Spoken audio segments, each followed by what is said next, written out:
Hi, and welcome to the Her Greatness podcast. My name is Wendy Chalsaint. This is a safe space for women all over the world to empower, inspire, and motivate each other.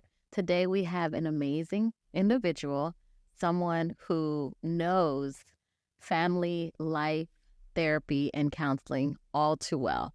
Elaine Nelson. Elaine, how are you doing today? Very well, thank you. Thanks Thank for having me, Wendy. You're I welcome, and appreciate it. thank you so much for being here. Now, we're going to dive right into it. Tell us a little bit about yourself. What do you do? And let the audience know a little bit about you.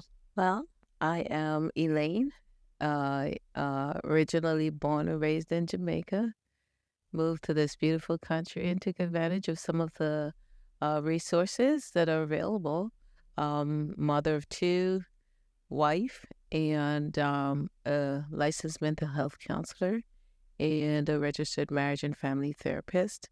Started a new career in my 40s and just heading somewhere into my purpose, into my dreams. That's so exciting. So now that you're embarking into this new journey into helping others and looking at things from a different perspective, what made you go into that field?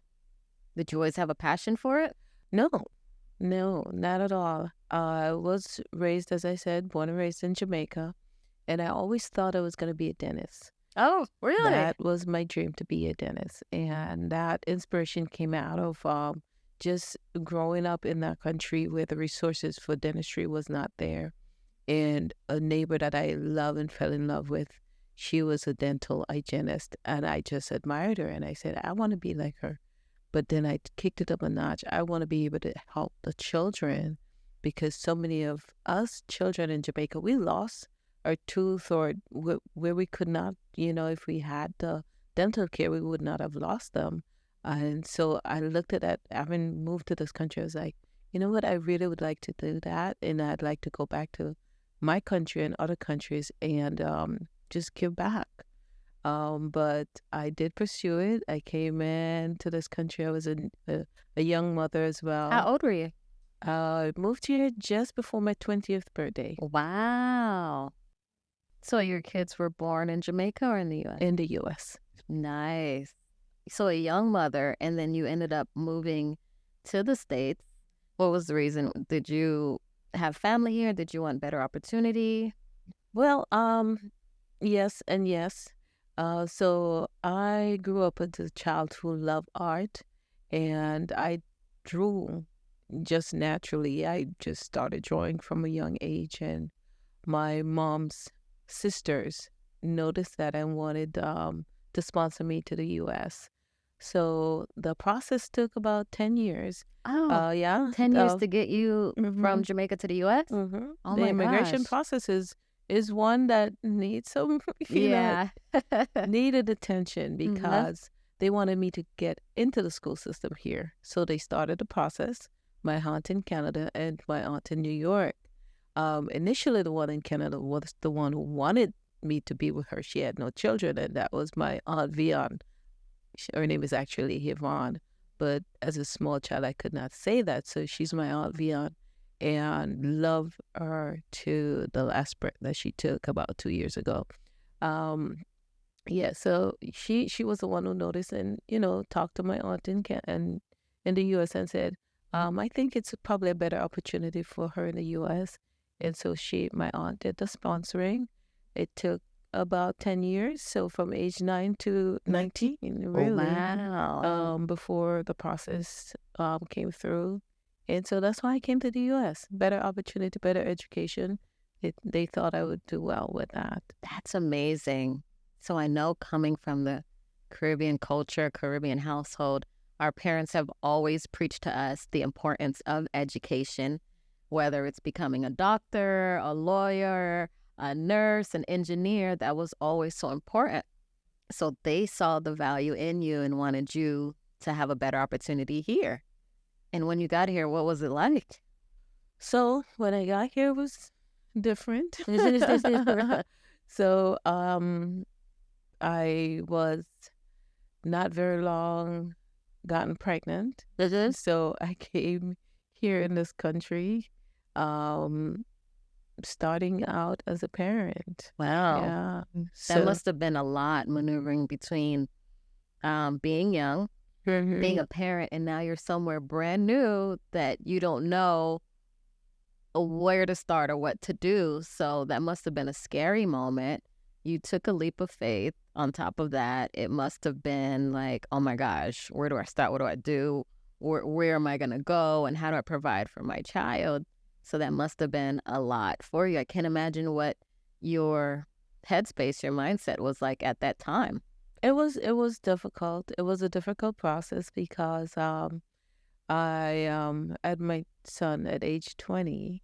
So he was born to a young mom and in a new country, as you indicated. And at this point, my aunt, the one in New York, was like, "Well, this is not a responsibility I want to embark on." Oh, So that wow. kind of threw another wrench into the whole thing. So it really took my course off. But within about 3 years, I rebounded and I started attending college. Moved out of New York. Well, I was going back and forth from New York to Florida. Um, my son's dad had moved to the U.S. as well, to the Miami area. And so I started at Miami-Dade Community College. Within 3 years of moving, started my dreams of, the better education that I came for. So at the time, our son was now 3 years old.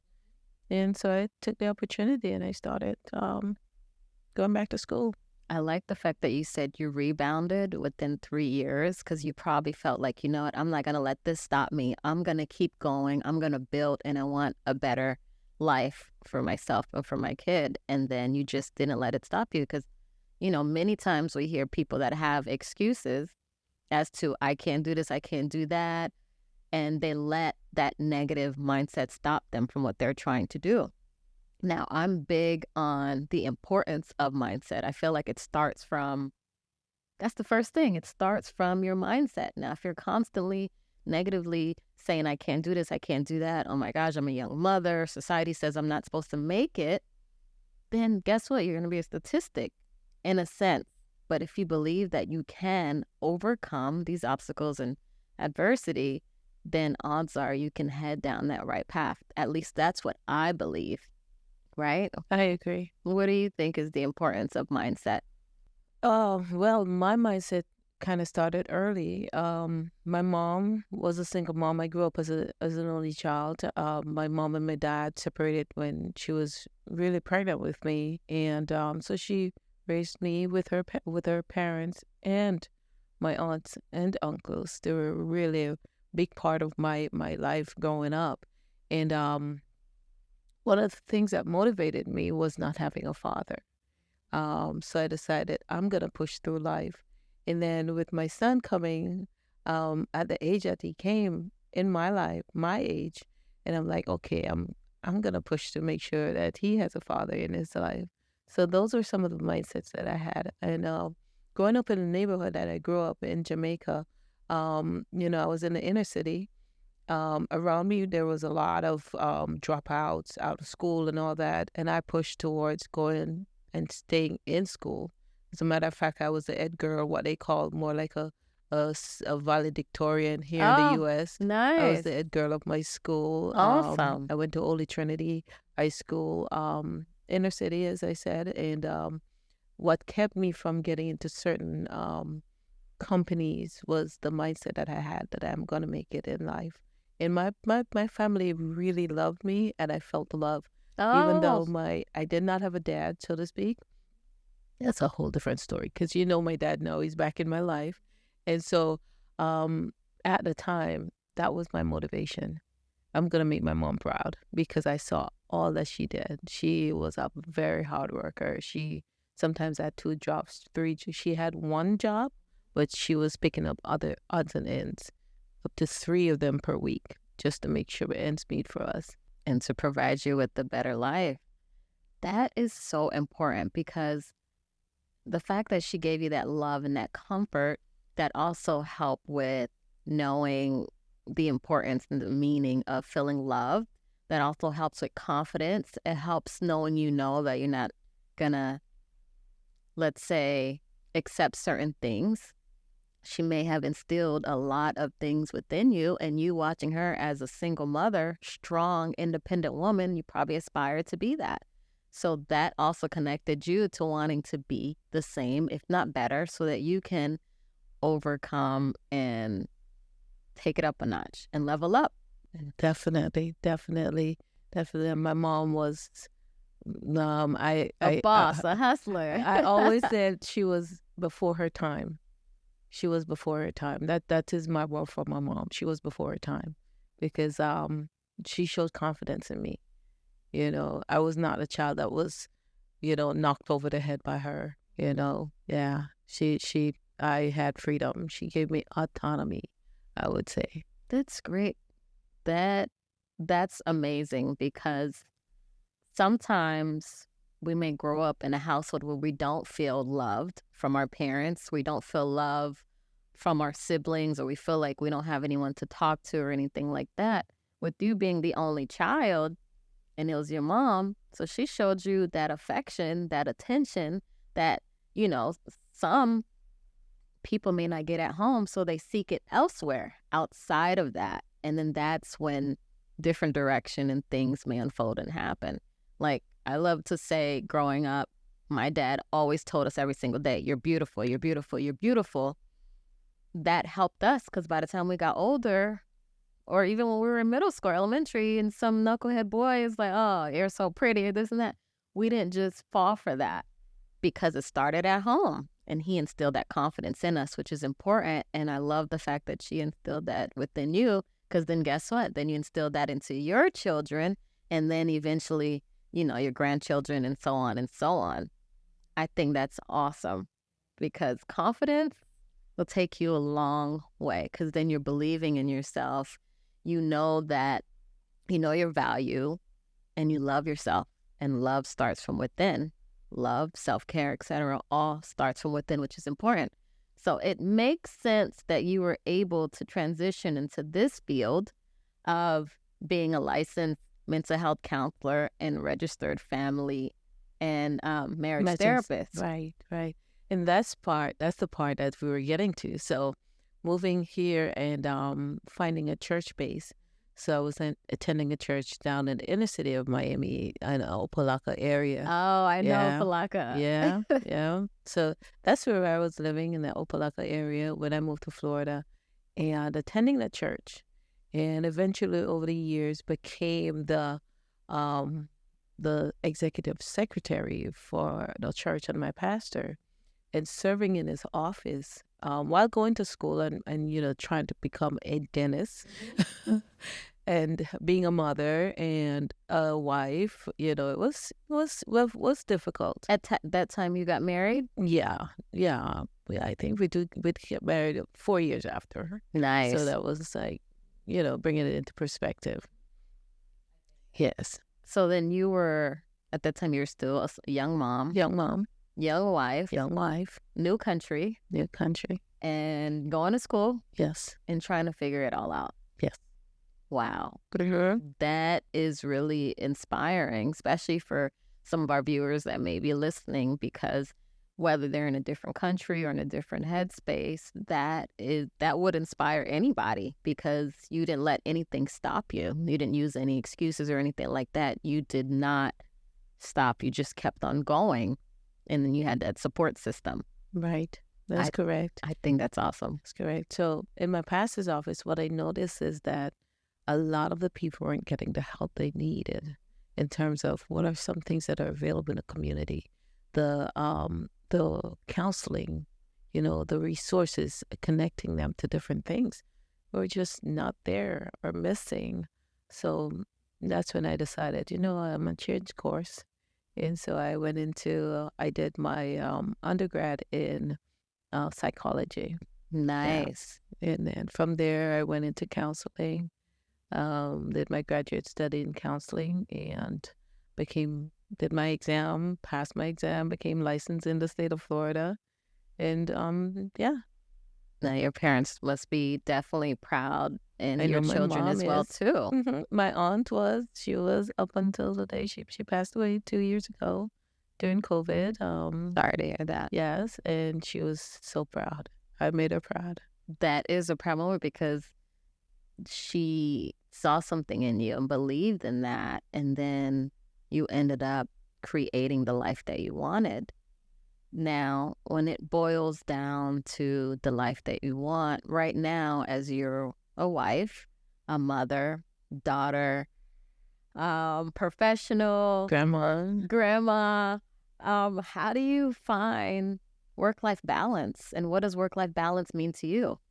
Because we all have our own definition of work-life balance. Right now, it takes a lot to balance it all out. It takes a lot.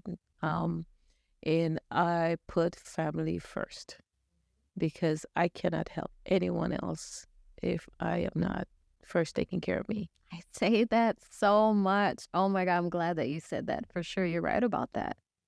And it really makes you think, because if you're not where you need to be mentally, if you're not taking care of yourself, how can you offer anything else to someone else when you're not wholesome, or you're not in a mental space where that you can give to someone else because you're not pouring into your own self? So you say family is first for you. Yeah, and being able to say no. Setting No is a boundaries. big thing. Mm-hmm. Yeah, boundaries is amazing. Not taking on too much. Mm-hmm. Anything I can't manage, I'm not gonna do. Setting boundaries for a lot of us may be difficult because sometimes we may not want to say no, for instance, or we may not know how to approach a certain situation, and we're just doing things just to make somebody else happy, but inside it's not making us happy. And the next you know, we're feeling some type of way. And you don't want to disappoint that person or people, so you just start to continue to do it, but you're not feeling wholesome within you, and that begins to start problems, resentment, etc., etc., etc. So I love the fact that you said that you do set boundaries. You're okay with yourself. You're confident with yourself. And to say no, some of us, it's hard to say no. I know in the past, for me, it was hard for me to say no when it came down to my mom or my dad or my siblings. It has been hard. But I had to get to that space in my life to say, you know what? No, I can't do this. I don't have the time to do this. And I'm not overstretching myself for someone else, because sometimes they don't understand. And since they're so used to you saying yes, yes, yes all the time, they start to take advantage. So I'm glad that you made a good point in that sense.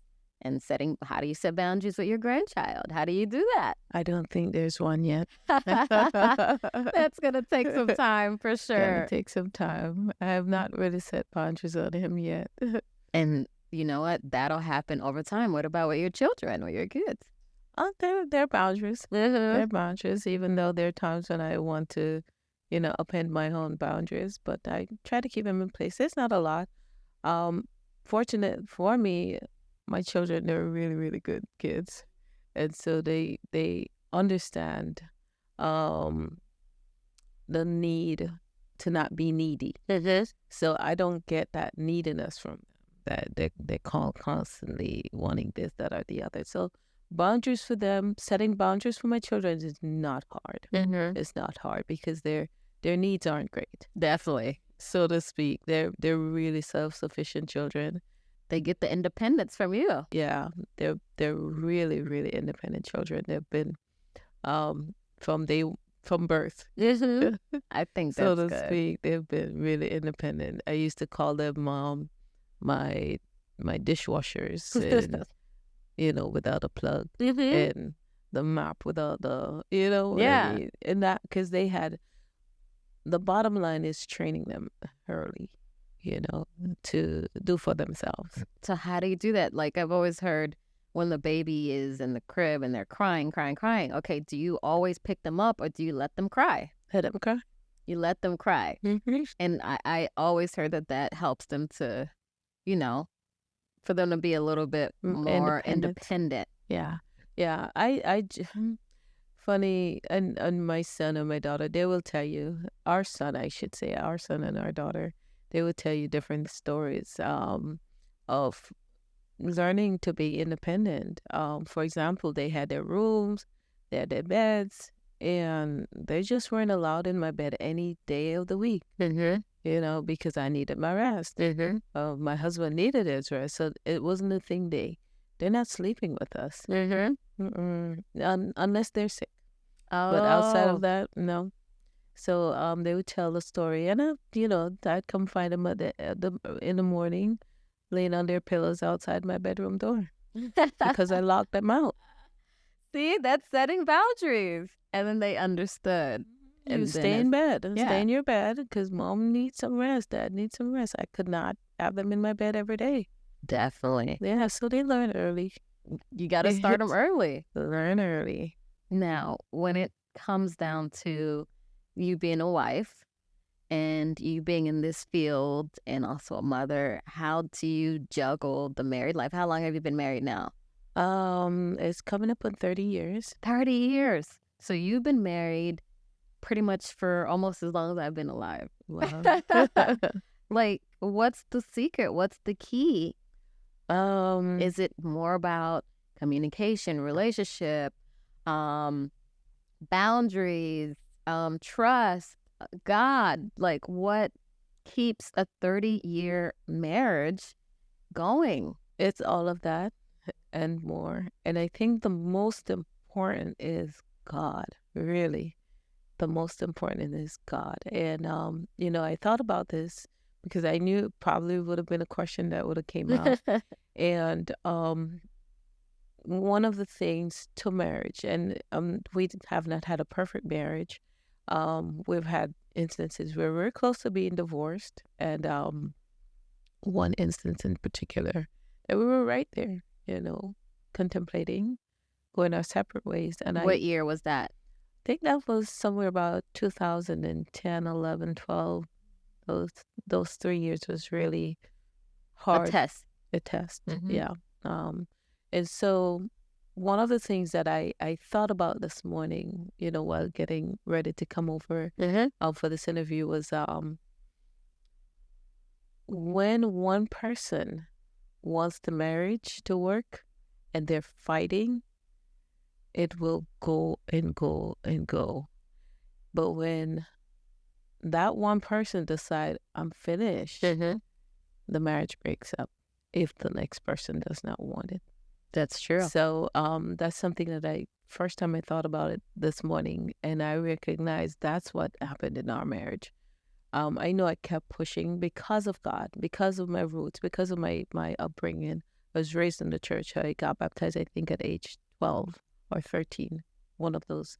And so I have deep-seated faith in marriage and making sure it worked. And I know that kept me. I know that kept me through the marriage, praying through it. And Praying two through people, two people fighting for the marriage. Not necessarily. I was fighting. I was a fighter at first, and then when I decided, you know what, tell you what, I'm agreeing with you right now. Let's move our separate ways. That's when my husband decided, maybe that's not what I wanted. So you use a different approach. Yeah. I didn't know it was an approach, but it worked. After a while, he said, well, you know what, maybe I don't want to lose this marriage after all. So both of us started working at that time. And so when at that time, when two people start working together for the marriage to work, it's going to work. It's going to work. But if the one person who's been pushing says, you know what, forget it, you're right. And the next person says, yeah, you're right. There comes a divorce. definitely. So it's two people working hard. Well, in the beginning, you were primarily working hard to make it work. Because of course, love can only go so far. When it comes down to marriage, yes, love is involved, but there's so much more to it. Okay. Do you actually like this person? Can you get along with this person? Do you guys laugh? Can you trust this person? Can you see yourself being with this person for a long time? Does this person get along with your family? Can you really look at things from a different perspective and say, you know what, this is someone I can build the rest of my life with? 30 years is definitely a long time. And I like to say that I don't want, you hear people like, oh, I've been married for 30 years, 60 years, et cetera, et cetera, et cetera. But let's not get so stuck on the amount of time, because some people stay married for reasons, for their own reasons. Some people stay married because they don't know anything else. Some people stay married because they don't want to start over.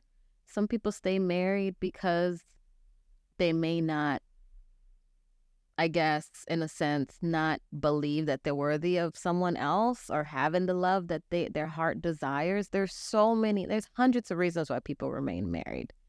I remember there was a time where I spoke with this lady at my job.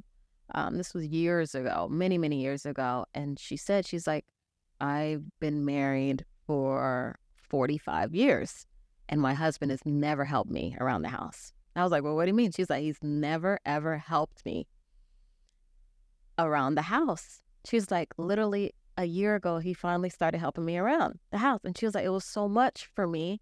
And he just never took the time to actually help out. And that was a problem for me always. It's just something I just never addressed. I just let it go. And that was that. And I'm grateful at this point. I'm like, you waited that long? And she's like, it was a lot for her because she's not getting any help around the house. She's doing everything on her own. Of course, different times, she was married for 40 something years, that would mean she was up there in age in a sense. And I'm like, okay, what are your deal breakers in a marriage? What are things that you're willing to deal with, things you're not willing to deal with that you know for sure, okay, at this point, I'm walking away. I don't want to deal with this, and that's what I'm going to do. Do you have any deal breakers?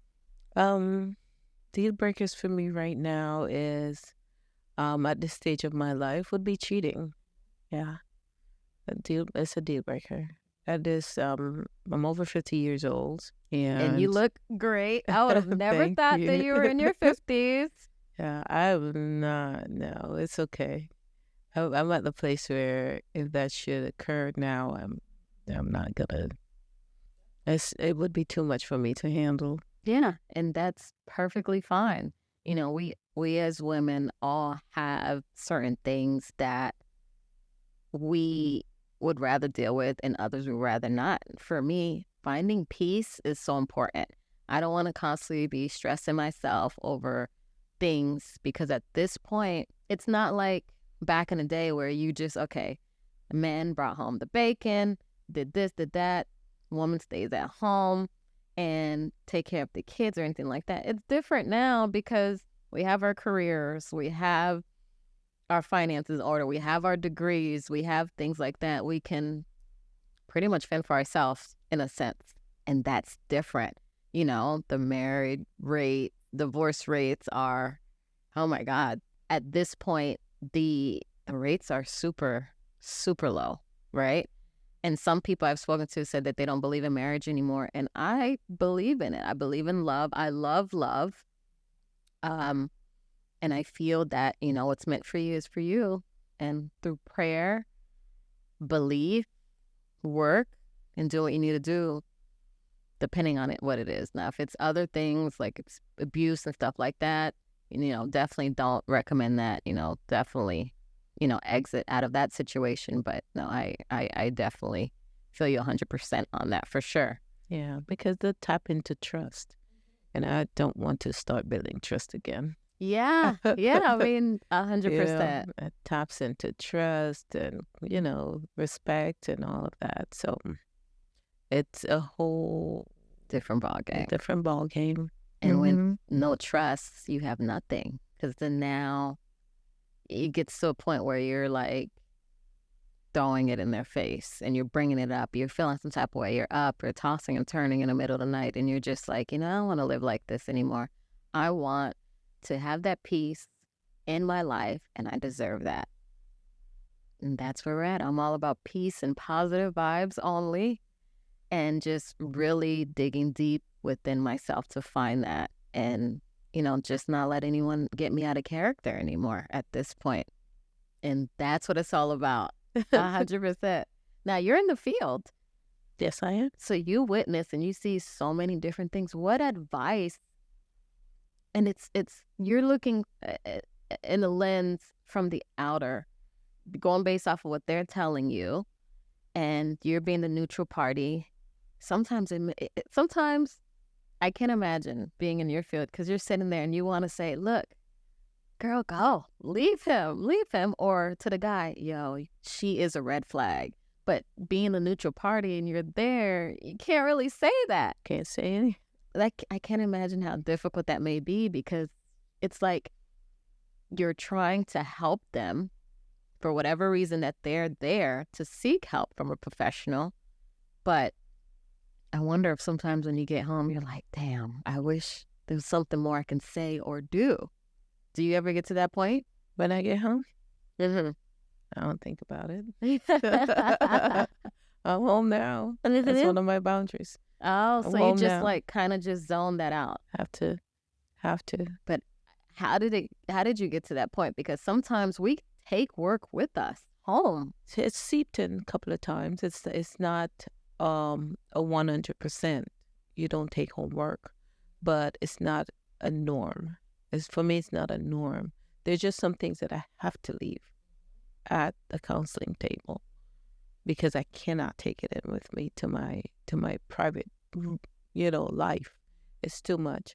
In this situation, when it comes to advice, I do believe one of the biggest issue that I see is communication. It is one of the biggest issue in relationships. Um, Poor communication, no communication, poor and no communication. It's just bad. And so I've seen that also within the family structure with children, parents, and husbands and wives, and just family, mothers, fathers, sisters, brothers. One of the biggest things that I've seen that caused most of the problem is that people aren't willing to communicate properly, not willing to listen, and everybody has their own agenda. And so that's one of the biggest problems that I've seen. And in terms of relationships, of course, that is the big issue, the biggest red flag outside of someone having mental health issues and not being able to grasp. That is one of the big issues that I've seen. And I would say for men, grow up, look at your future from here, see into the future.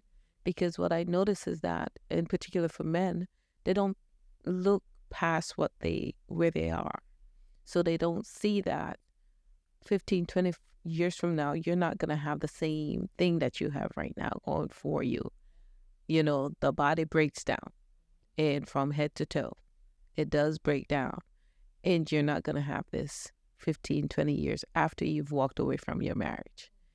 And what I've seen in the mental health field is in the hospital, mental health hospitals, a lot of older men because they did not prepare for their future. Yes. I heard when I was in the hospital visiting a family member, I forgot how the topic popped up, and this professional did say that she meets a lot of male patients that were like the bachelor, that didn't want to settle down. Now they have no one taking care of them, helping them. Their kids hate them for what they've done to their mom or what have you. And now they're alone because they didn't plan for it, in a sense, right? That's deep of what you said. Take a look at the streets, the corner of the streets. Who do you see predominantly homeless on the corners of the streets? Males. Yeah. And that's because they don't recognize early that this lady that you're abusing emotionally, physically, sexually, financially, spiritually is going to one day walk away from all of this because she's going to grow up and you're going to still be your childish self. Yeah, and realize her value. Yeah, and you're going to be 55, 60 and alone because this lady now decide, I can't deal with this no more. So that's one of the things that I've seen. And generally, they're bitter towards the women who've walked away for better life. And many of these women, it's not that they're walking away from someone for someone else. It's for their own mental health. Wow. Now, let's talk about the importance of mental health in your childhood. Childhood trauma can definitely have a major impact on your relationships as you grow up as an adult. And things that go let's say unresolved or without seeking help can be a major issue and problem within your relationship. And a lot of men and some women don't like to go and seek help because they have this, I don't want to talk to anyone about my business. I don't want no one to judge me, or there's nothing wrong with me. And then guess what? Now every relationship that you're in, you're not understanding that you're the common denominator. Because of that past trauma or things you've experienced, things you've gone through, you just elect to sweep it underneath the rug and act like it didn't happen. But it's showing up in other areas of your life. You just haven't even acknowledged that. You just allow it to just keep growing until you explode. And then guess what? Now you become a burden to somebody else in their life because you just failed not to get help. And we all need help in certain areas of our lives. I know that there's things that I can work on. I know there's certain things that I can do differently. I'm a work in progress. I know sometimes I can be really hard on myself. Maybe that can be growing up, watching my parents work super hard. So now I feel like at this point, even since my 20s, I work hard, super hard, and I keep going and keep going, and everybody's like, you're crazy. Why? You don't have to work that hard. But that's something I need to work on because I can honestly say that I am a workaholic, and that's a work in progress where I'm starting to find time for self-care and finding time for myself and not saying work, or going through my two phones and saying, I got to do this, I got to do that, I got to do that. I have 70, 80 text messages a day at time, every day. And I'm realizing that, you know what? I have to learn how to delegate before I go crazy. So mental health is definitely important, but coming from the, children dealing with or adults dealing with past trauma, how do you navigate towards that with your clients as you're speaking to them about the importance of mental health and getting the help that they need? It is difficult. It is difficult in looking from it from the children's perspective and from the adult's perspective. For example, for young clients, children who are still in high school, middle school, wherever, those are, I think, more pliable in a sense, the younger generation, in terms of starting to do the work here.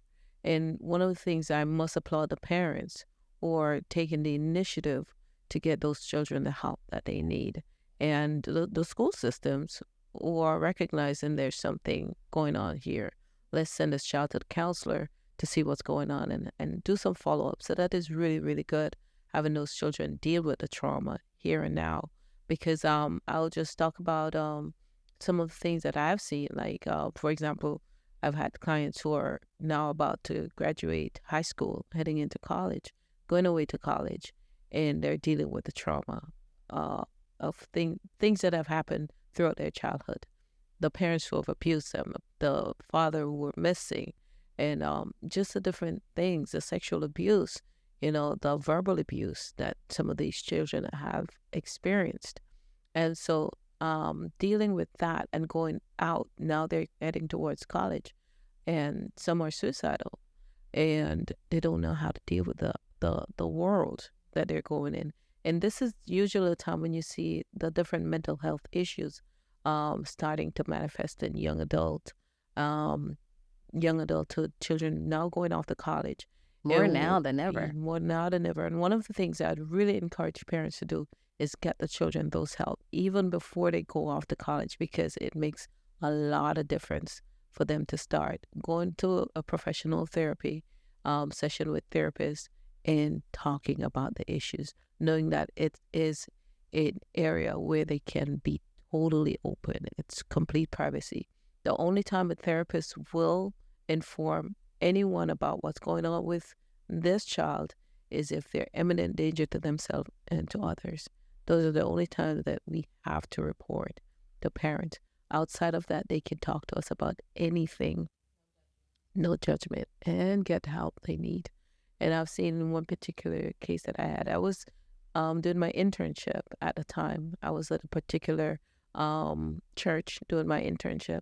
Um, and I had a particular patient that was suicidal, and she got help, and that changed her trajectory.